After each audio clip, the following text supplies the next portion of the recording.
I was sipping sweet tea on the porch watching the sunrise spill gold over the barn roof when I heard a sound I hadn't heard since the twister of '09.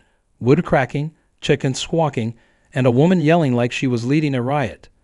By the time I got to the coop, Karen was standing in the wreckage like a villain in a cowboy movie, hands on her hips, sunglasses perched high, and a bulldozer backing away like it had just committed a murder. She didn't know who I was. She didn't know I owned every acre under her expensive heels, and she sure as daylight didn't know that Coop wasn't just lumber and nails. It was my grandfather's legacy. The stench of arrogance hit me before the dust even settled. Karen was already shouting about code violations, safety hazards, and how eyesores like this brought down property value. The coop, barely hanging onto its foundation, lay crushed beneath tire marks and plywood splinters. Feathers drifted through the air like snow in a nightmare. My grandpa's hand-painted sign that once read Mason's Egg Emporium now sat snapped in half buried under wheel ruts. I didn't say a word, not at first.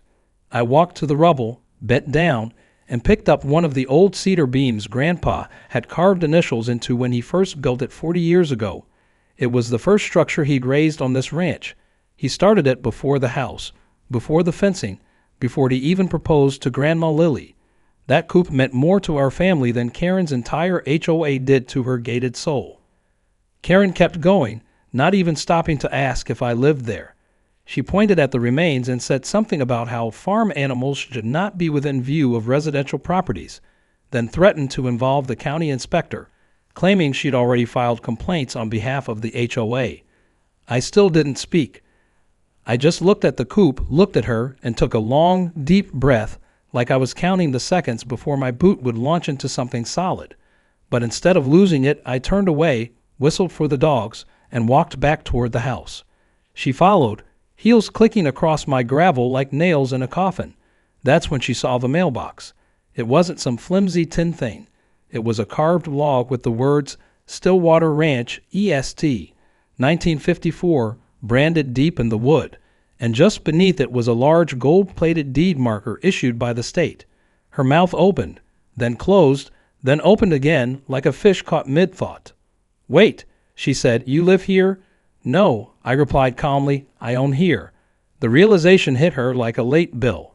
The house, the coop, the field stretching into the hills, every bit of it was under my name, handed down from Grandpa Mason, then to my father, and now to me.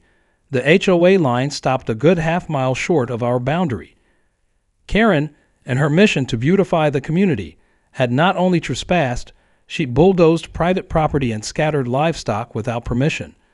Karen's face flushed like someone had swapped her kombucha for moonshine.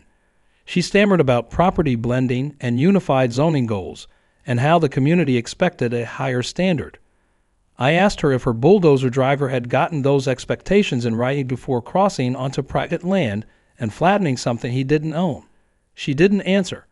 The chickens had started to gather by now, clucking in protest, some missing feathers, a few hopping nervously across the lawn.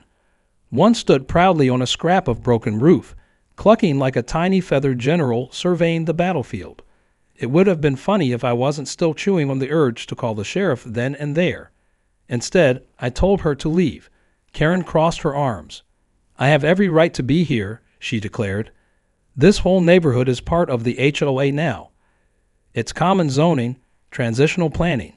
I shook my head slowly. That line of talk might have worked in a suburb, but not here, not on a ranch that had hosted 3 generations, housed rescue animals, and served as the community gathering spot for nearly 50 years. We had legal surveys, state exemptions, and more than a few friends in high places. Her words might have been backed by lipstick and confidence, but mine were backed by ink and law. She didn't leave, of course. She got on her phone instead, stomping back toward her Lexus like a cartoon villain dialing backup. I knew who she was calling. The sheriff's department, probably to report me as a squatter or livestock hoarder. Maybe she'd throw in some nonsense about being threatened by an aggressive farmer. I stepped back onto the porch, leaned on the rail, and waited. Didn't take long. 20 minutes later, I saw the familiar cruiser rolling up the gravel road. Deputy Wilson climbed out, sunglasses on, chewing a toothpick like always. He nodded at me, then looked at Karen, who came charging over like she was auditioning for reality TV. He touched his hat, let her rant, then asked me a single question. "You got the paperwork?" I handed him the folder. He flipped it open, saw the survey, deed, and photos of the Coop pre-demolition. He raised an eyebrow, looked over at the splintered wreck, then looked back at Karen. "Ma'am," he said slowly, "you might want to call a lawyer. Not for him, for you." She sputtered, said something about being the HOA president, how she had a responsibility to uphold neighborhood standards. Wilson didn't argue, just looked at her the way you look at a dog barking at a tractor. She left after that, peeling out like a teenager late for prom. But I knew this wasn't the end. Karen wasn't the type to back down. She'd be back with more paperwork, more noise, and more plans. And when she came, she'd find out this wasn't just a patch of dirt with chickens on it. This was my land, and she just declared war. The sky was just beginning to bleed orange when I walked the fence line the next morning. The air was cooler than usual, but something about it felt heavy, like a storm was coming, even though the forecast promised clear skies. The chickens had calmed down some overnight, but a few still refused to go near what was left of the coop. I didn't blame them. They'd been uprooted and scattered like trash, and all because someone with a clipboard and a bad attitude thought their home was ugly. I stood there, staring at the wreckage with a hand resting on the old cedar post that marked the coop's corner. That post had survived 2 floods, a windstorm that took out half the orchard, and an earthquake tremor back in '89, but it hadn't survived Karen. I took a slow breath and walked back toward the barn where my phone was already buzzing in my pocket. The caller ID flashed unknown, which usually meant either a robocall or trouble. I answered with a simple hello and was greeted by a voice that could curdle milk. It was Karen again, calling to inform me that she'd contacted the county's code enforcement office and filed a formal complaint against me. She said she had also informed the sheriff's department that I was housing livestock without a permit and warned me that more visits were coming. I told her I hoped she was sitting down when they explained the law to her. She hung up. It didn't take long for the next wave to arrive. Just before lunch, a county vehicle rolled onto the gravel with a man in a button-down shirt and a folder thick enough to stop a bullet. He introduced himself as Simmons from Code Compliance and asked if he could take a look around. I shrugged and waved him through. I wasn't hiding anything. He took some pictures, jotted some notes, and then sat with me at the porch table while I poured him a glass of water. Simmons was polite and looked like the kind of man who paid too much for his shoes, but not enough attention to where he walked. He said Karen had submitted a report claiming my land was being used for commercial animal husbandry without approval. I smiled and handed him a copy of the ranch zoning documents. He looked them over, whistled, and said I was grandfathered and under rural homestead exemption. Not only was my coop legal, but so was every hen, goat, and dog on the property. He even noted that my property line sat well outside the HOA development boundary and that Karen had overstepped, literally and legally. But Simmons wasn't done. He mentioned Karen had submitted an annexation request to bring my land into the HOA, claiming the properties should be part of a unified residential plan. He admitted it was unlikely to succeed, but said I should still be aware. I thanked him for the heads up, walked him back to his car, and watched as he drove away, leaving dust in his wake and a trail of irritation behind him. The moment his taillights vanished, I knew I needed backup. This wasn't just about a coop anymore. This was a full-scale land grab disguised in HOA language. I called my cousin Ellie, who was an attorney for the state's Land Use Board. She picked up on the first ring and listened without interrupting. When I finished, she asked a single question. "Do you have security footage?" I told her I had a few trail cams set up for coyotes and trespassers. She told me to check the footage and send anything that showed Karen or her crew stepping onto my land. Then she asked if I still had the drone Grandpa bought me after I got back from service. I said it hadn't seen the sky in months, but it still worked. Ellie said to get it in the air. Then she said the words that always mean something's about to get interesting. Let's have some fun. That afternoon, I went through the trail cam footage and struck gold. There she was, Karen in her floral blouse and white pants, marching across the property line with a small crew and a bulldozer operator trailing behind her. She waved them forward, pointed at the Coop, and even yelled something about community beautification just before the engine roared and the Coop came crashing down. It was all time-stamped, clear as daylight, and more than enough to show malicious intent and trespassing. I sent the footage to Ellie, and within an hour, she sent back a draft of a trespass and property destruction complaint. She said we'd start with mediation but keep the door open for civil court. Then she asked me something I hadn't considered. Have you thought about what she's really after? I paused. The land? I asked. Ellie laughed. More than that. Karen's trying to set a precedent. If she can claim that your ranch is within the community boundary, she can increase HOA leverage, inflate property values, and eventually push you out. Then she and her board buddies can break the land into parcels and flip them for profit. You're not just a nuisance to her. You're a threat to her business model. The gears in my head turned slower than usual that night, heavy with thoughts. This was deeper than I'd realized. Karen wasn't acting out of petty spite. She was playing chess on a board I hadn't even seen yet. But I played a few games of my own. I'd learned how to stay calm under fire, how to listen more than I spoke, and how to make a move when it counted. So I took the drone out of its dusty case, charged the batteries, and took it for a spin just after sunset. The camera worked like a charm, capturing a full sweep of the property, including the new fence posts Karen had quietly installed just 20 feet beyond her legal boundary. I recorded everything, every illegal board, every metal spike, every inch of claim she didn't own.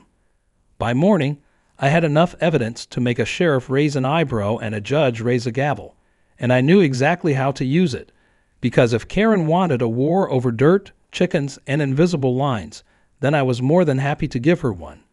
Only this time, I'd be leading the charge. The morning sun hadn't even cleared the ridge when I heard the pounding again, not from chickens this time or bulldozers, but hammers. I stepped onto the porch with a mug in hand and saw a work crew at the edge of my pasture, hauling in wooden posts and laying out bright orange plastic fencing. It looked like something out of a construction site, but this was no construction zone. It was my land, my fence line, and those men weren't mine. I crossed the field with a calm stride, dogs trotting behind me, heart steady, but my jaw clenched tight. A man with a clipboard greeted me like we were old friends. "Morning, sir. Just installing the new HOA boundary line. Karen said you'd be informed." I stared at him for a moment that stretched too long. Inform it. That was one word for it. I asked him which permit they were working under, and his mouth stuttered open, searching for a page that didn't exist. Before he could finish his excuse, I asked him to remove his equipment from my property or show me a document proving otherwise. He didn't have one. He did, however, have a call to make. While he stepped aside to speak to whoever sent him, I walked the new fence markers. They were planted well beyond the real boundary, digging deep into land that had been in my family since the 50s. And as I moved from post to post, I saw the real reason for the sudden construction. A metal sign wrapped in plastic leaned against one of the work trucks. It read, "Future site of Whole Nature Walk." It wasn't about boundaries anymore. It was about territory. Karen wasn't trying to push me back. She was trying to swallow me whole. By the time the crew packed up and left, mumbling apologies and promising to follow up with their supervisor, the damage was done, not to the land, not yet, but to the peace I tried to maintain. Karen had crossed a line, not just physically but with intent. She had plans, and those plans involved removing me like a stubborn weed in her garden of perfect hedges and matching mailboxes. I called Ellie again. She answered with the tone of someone already sipping her morning coffee and half expecting my call. I told her what happened, and she didn't miss a beat. "That's attempted land seizure," she said. "Send me photos." I already had them, drone shots, close-ups of the fence line, and even the workers admitting they thought I had been informed. Within hours, Ellie filed an injunction against the HOA, barring them from initiating any projects on or near my property until the legal boundaries were clarified in court. Karen, however, didn't like waiting. That evening, she marched right up to the ranch with 2 HOA board members behind her like backup dancers. She was wearing a sun hat, big sunglasses, and that expression that looked like she'd tasted sour milk but had to pretend it was fine for her guests. "You're escalating things unnecessarily," she said, voice sharp. "We're trying to make improvements for the community." I told her this land wasn't part of her community and never would be. She scoffed and gestured to her clipboard. "According to our revised zoning plan, it's within future expansion." I let her rant, let her wave papers that had no legal weight, let her quote imaginary policies. Then I pointed out something she hadn't noticed. One of her board members had stepped into my pasture, right past the old stone marker that clearly marked the Stillwater Ranch boundary. I told them that stepping back over it would be wise. The man looked at Karen. She said nothing. He stepped back. The next few days were quiet. Too quiet. Karen had gone silent, which meant she was either regrouping or digging. I knew better than to relax, so I got busy. I installed more trail cams, upgraded the drone, repaired what little damage the fence crews had left. And then I called in some help. Friends from town, old buddies who'd worked with Grandpa, neighbors who didn't trust the HOA either. We set up a rotating watch schedule, not because we feared her, but because we weren't going to be blindsided again. Then, without warning, the real chaos hit. It started with a loudspeaker at 7 in the morning.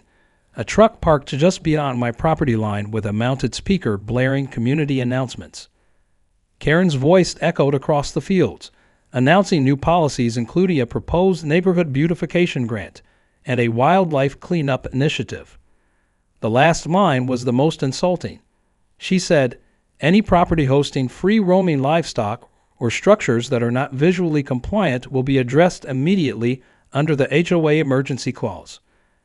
I stared at the speaker like it had personally insulted my ancestors. It wasn't just obnoxious, it was a message. She was declaring a kind of psychological warfare, using noise, policy, and persistence to wear me down. But I didn't break. I responded the only way I knew how. I dragged out the generator and connected it to the old bullhorn Grandpa used for auction days. By noon, I was broadcasting old-timey country music and chicken facts directly toward her subdivision. Harmless, petty, loud, but legal. Her complaints came in almost immediately. The sheriff called and asked if I could dial it down. I told him I'd be happy to once the noise war stopped on her end. The standoff stretched into days. Then came the fake petition. A neighbor slipped me a copy, saying Karen had been going door to door with it. The document claimed to be a request to formalize HOA control over unified border properties, a fancy way of saying she was trying to annex my land without my signature. But she didn't count on the fact that most of the neighbors liked their eggs fresh and their peace undisturbed. Most of them refused to sign. A few even warned me directly. Karen's pressure was backfiring, and still she pushed forward. The final straw came when I spotted her walking along the creek, clipboard in hand, jotting things down. She was alone, deep on my property, past 3 posted signs and 2 fences. I walked up behind her and cleared my throat. She jumped like she'd seen a ghost. I asked her what she was doing. She said she was surveying the area for invasive species. I told her to leave. She didn't move, so I pulled out my phone and showed her the footage from the trail cam she had just triggered. She walked off without a word, but her face was redder than a sunburn. That night, I knew it was time, not just for defense, but for offense.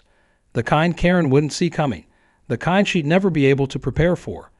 Because this wasn't just about chickens anymore. This was about legacy, and no HOA rulebook would ever outweigh that. The air was thick with the scent of fresh-cut hay and silent decisions.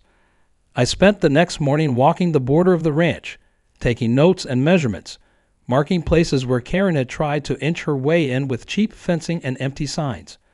My boots scraped over soil that held more history than her entire HOA could imagine. This ranch had fed families, hosted weddings, raised generations of both people and livestock. It wasn't land to me. It was memories stitched into dirt.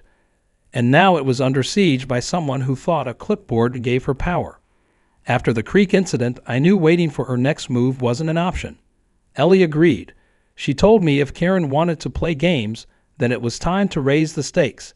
That night, I sat at the kitchen table and laid out a plan. not just to defend my land, but to send a message that no HOA fantasy map could erase state law, family history, or my patience. It started with something simple: a little chaos delivered with feathers and attitude. By noon the next day, I opened the back trailer and released 6 goats, 2 rescued ducks, and a llama named Ranger. I had worked with a local animal rescue for years, and they were more than happy to loan me some temporary companions.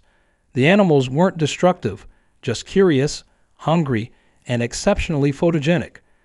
I let them wander freely near the newly installed Karen fence line. They didn't cross it, not once, but they sure got close. The goats nibbled on grass and plastic markers. The ducks flapped in the shallow creek. Ranger the llama stood near the edge of the HOA line and stared directly at Karen's patio like a fluffy sentinel. I didn't have to wait long. That afternoon, Karen hosted a tour for prospective buyers and investors. She had balloons tied to chairs and tiny water bottles labeled with the HOA logo. It looked more like a real estate ad than a neighborhood gathering. I stood on my porch, arms crossed, watching as her group walked toward the property edge, right where the animals were having a peaceful snack. That's when the magic happened. One of the goats tugged free a decorative ribbon from the HOA sign and ran with it. The ducks quacked as if cheering. The llama, bless his shaggy heart, trotted closer to the group and let out a loud snort that sent one of the investors stumbling backward into a chair. Karen screamed. I couldn't hear the words, but the tone was unmistakable. Rage, panic, embarrassment. She grabbed her phone and started yelling into it, pointing at the animals like they were invaders from another planet. By the time animal control arrived, I was already sitting with Ranger and the goats, feeding them sliced apples and taking selfies. The officer approached cautiously and asked if I was aware my animals were near HOA property. I smiled and handed him a copy of my livestock permit and the zoning map. He looked at them, then looked at the animals, then looked over at Karen, who was waving her arms and shouting across the field. He thanked me and left. Karen was livid. She stomped her way across the line, screaming something about violations and lawsuits. I reminded her she was trespassing and offered to let Ranger handle the conversation. She turned bright red and stormed back to her group, who now looked more interested in the llama than in her property pitch. That evening, I uploaded the footage to a private folder and sent it to Ellie. She laughed harder than I'd ever heard her laugh. Then she said something that made the hair on my arms stand up. Let's push it further. Let's go legal and loud. Over the next 48 hours, Ellie drafted an official trespass and property destruction complaint with the video evidence from the trail cams, drone, and eyewitnesses. We had a strong case. She filed with the county, then emailed Karen and the HOA board a formal cease and desist letter. The letter demanded removal of all unauthorized fencing, withdrawal of annexation petitions, and payment for damages done to the chicken coop. Ellie made it clear that failure to comply would lead to a civil suit. She also hinted that local media outlets had been made aware of the situation. Then we took the offensive one step further. I started construction on a new chicken coop. Not just a rebuild, a monument. Bigger, brighter, and sitting proudly on the edge of the ranch where everyone driving by could see it. I added solar lighting. I installed a hand-carved sign that read Stillwater Legacy Coop, built stronger than whole paperwork. Neighbors came by to help. Even the local school sent kids to paint the mural along the side. Karen watched it all from her yard. Every hammer stroke must have sounded like a battle drum. She stopped trying to be sneaky. She sent another complaint to the county, claiming the coop was a safety risk and an eyesore. Simmons, the same code officer from before, came out again. He walked the property, checked the permits, inspected the coop, and declared it not only legal but a model for rural development. I offered him a dozen eggs on his way out. He accepted. Karen's last card was the sheriff. She called them during one of our weekend work days, claiming I was hosting a protest disguised as a barn party. When Deputy Wilson arrived, he saw 10 people in lawn chairs drinking lemonade, 4 goats sunbathing, and a school teacher supervising kids painting chicken cartoons. He tipped his hat and said he'd stick around to enjoy the lemonade. Karen didn't come out of her house after that, not for a week. When she finally did, She was quieter, her posture stiffer, like the wind had been knocked out of her. But I knew better. She wasn't done, just wounded. And sometimes that made people more dangerous. That night, as I sat on the porch under the stars, Ranger chewing nearby, I thought about Grandpa. I could almost hear him laughing. He used to say there were two kinds of people in the world: those who build fences to keep others out, and those who build them to protect something they love. I looked out over the land and knew which kind I was. And I also knew that Karen had just been taught a lesson, the ranch way. But the real reckoning was still ahead, because now the court date was set, the battle lines were clear, and next time it wouldn't be goats and chickens defending my land. It would be the law. The courthouse was a small red brick building tucked between a diner and the post office, the kind of place where folks greeted each other by name and knew the judge's lunch order by heart. It didn't look like a battleground, but that morning it sure felt like one. I walked in wearing boots that still had a bit of dried mud on them, flanked by Ellie on one side and a folder full of printed photos, trail cam stills, zoning maps, and drone shots on the other. Karen was already seated near the front, dressed like she was headed to a country club fundraiser, her hair sculpted into something that defied gravity and her lips pursed so tight they looked like a zipper that had jammed shut. The judge entered with the quiet command of someone who had settled more neighbor disputes than traffic tickets. He glanced over the docket, looked at Karen, then at me, then sighed like a man who already sensed how this was going to go. Ellie stood and laid out our case clearly, firmly, without flair or exaggeration. She showed the photos of the coop before and after. She played the video of the bulldozer crossing my fence line, the workers taking orders from Karen while she sipped iced coffee and pointed like a general leading a campaign.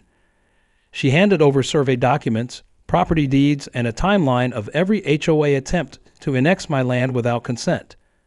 Karen interrupted halfway through, loudly insisting that her actions were part of a beautification initiative supported by the HOA board. She said the coop was a biohazard, that my livestock roamed too close to community spaces, and that my refusal to comply endangered neighborhood aesthetic. The judge raised an eyebrow and asked her one simple question. "Do you own the land in question?" She hesitated, glanced at her lawyer, and muttered, "No." The judge asked again, more firmly this time, if she or the HOA had any legal claim, annexation order, or written permission granting them authority over the Stillwater Ranch. When she said no again, the judge nodded slowly and turned back to Ellie. "You may proceed." The rest of the hearing went by quickly. The sheriff's report backed my story. So did the county officer's inspection notes. I could see Karen's shoulders shrinking inch by inch with every new piece of evidence. Her lawyer tried to shift the blame onto the HOA, suggesting Karen acted without board approval, that she had misunderstood boundary lines, and simply acted in what she believed was the best interest of the community. But by then, the damage was done. When the judge delivered his verdict, the courtroom was silent. Karen and the HOA were to pay for the damages to the chicken coop and reimburse legal fees. They were also issued a restraining order from initiating any future construction or development near the Stillwater boundary line. The judge warned that any further attempts to harass or pressure me or the ranch would be met with civil penalties. Karen sat frozen, blinking like a deer who had wandered into the wrong field. Outside the courthouse, a few neighbors who had come to watch approached me with quiet grins and handshakes. One of them, a retired postmaster named Dell, said Grandpa Mason would have been proud. I thanked him, then walked over to Ellie and clapped a hand on her shoulder. "You didn't just win a case," I told her. "You reminded people that some roots run too deep for paperwork to dig up." Karen left without speaking, escorted by her lawyer, who looked like he regretted answering her first call. The news spread faster than I expected.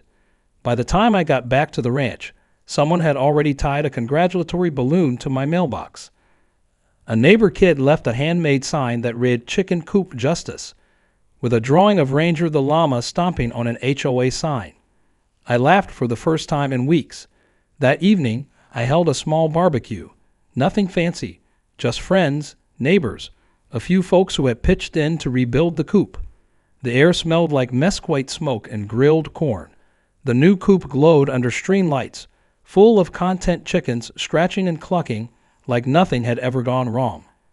Music played from the porch radio, dogs lounged in the shade, and for the first time in a long while, everything felt still. I gave a short toast, nothing rehearsed, just a few words about family, about Grandpa, about how land like this wasn't just dirt, but a living history you protected not with fists, but with pride and persistence. People nodded, glasses clinked, and someone hollered for a second helping of brisket. But the night wasn't over yet. Just as the last plate was scraped clean, headlights appeared at the edge of the road. A familiar Lexus slowed, paused at the property line, then rolled forward a few feet before stopping. Karen sat behind the wheel. She didn't get out, didn't wave, just stared at the party from behind the glass, her face unreadable in the dim light. Then slowly, she reversed and disappeared down the road. I didn't follow. I didn't need to. She wasn't coming back. She'd lost, not just in court, but in reputation. The HOA board had already called for an emergency meeting to vote on her removal as president. Too many complaints, too much bad press, and too much money lost in a personal war she started and couldn't finish. I leaned against the porch post, watching the stars come out. Somewhere in the distance, a rooster let out a confused squawk, like he wasn't sure if it was too early or too late. I smiled, then looked over at the rebuilt coop, stronger than before, brighter, a symbol not just of resistance, but of remembrance, of everything Grandpa had built and everything I would continue to protect. The land was quiet again, but this time the quiet didn't feel like waiting. It felt like peace, the kind that's earned, not given. And I knew, deep in my bones, that no matter who came next, clipboard in hand, thinking they could redraw boundaries or rewrite history, they'd be met with more than stubbornness. They'd be met with roots. The morning after the barbecue, the sun rose slow and gentle over the pasture, like it knew the land had earned a little peace. Dew clung to the grass, and the chickens wandered out of the new coop like they finally trusted it was home again. I walked the fence line with a mug of coffee in hand, not out of habit, but because it felt good. The land was quiet, steady, mine, not just in paper and plot, but in soul. Karen hadn't shown her face since the courthouse. The fences were untouched, the signs hadn't moved, and her HOA newsletters had stopped arriving entirely. It was as if the war she started had blown back and buried itself in silence. But I wasn't finished. Peace is good, but preparation is better. I called Ellie later that day and told her it was time to make sure no one ever tried something like this again. She agreed and said she'd already started the paperwork. Within a week, I filed to designate the ranch as a protected agricultural heritage site. That status didn't just recognize the land's historical significance, it made it nearly impossible for any future development or HOA to interfere without approval from the state. It was the legal version of carving Grandpa's name into the soil with stone. A few days later, a county official came out to inspect the property and interview me about its history. I showed him the original barn logs, the hand-built well, the old coop foundation that now sat beneath the new one.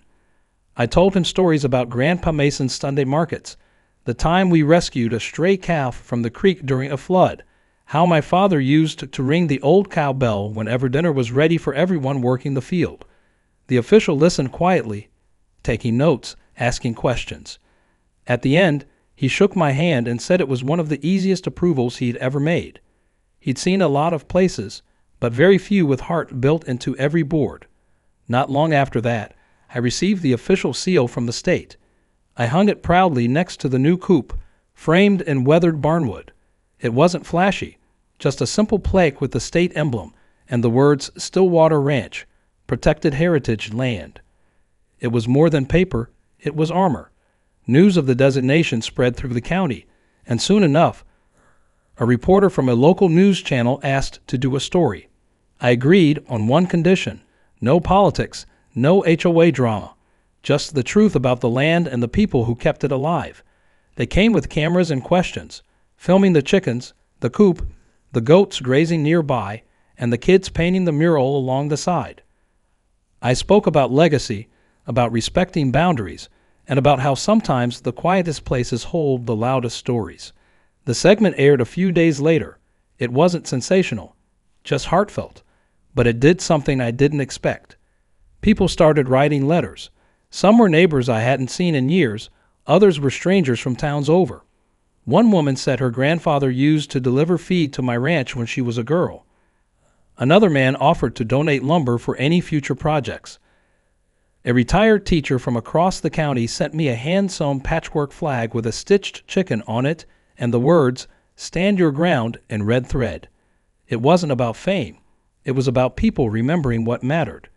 And somehow, in the process of fighting off a land grab by a woman with too much power and too little sense, we'd reminded folks that land isn't just something you build on. It's something you belong to.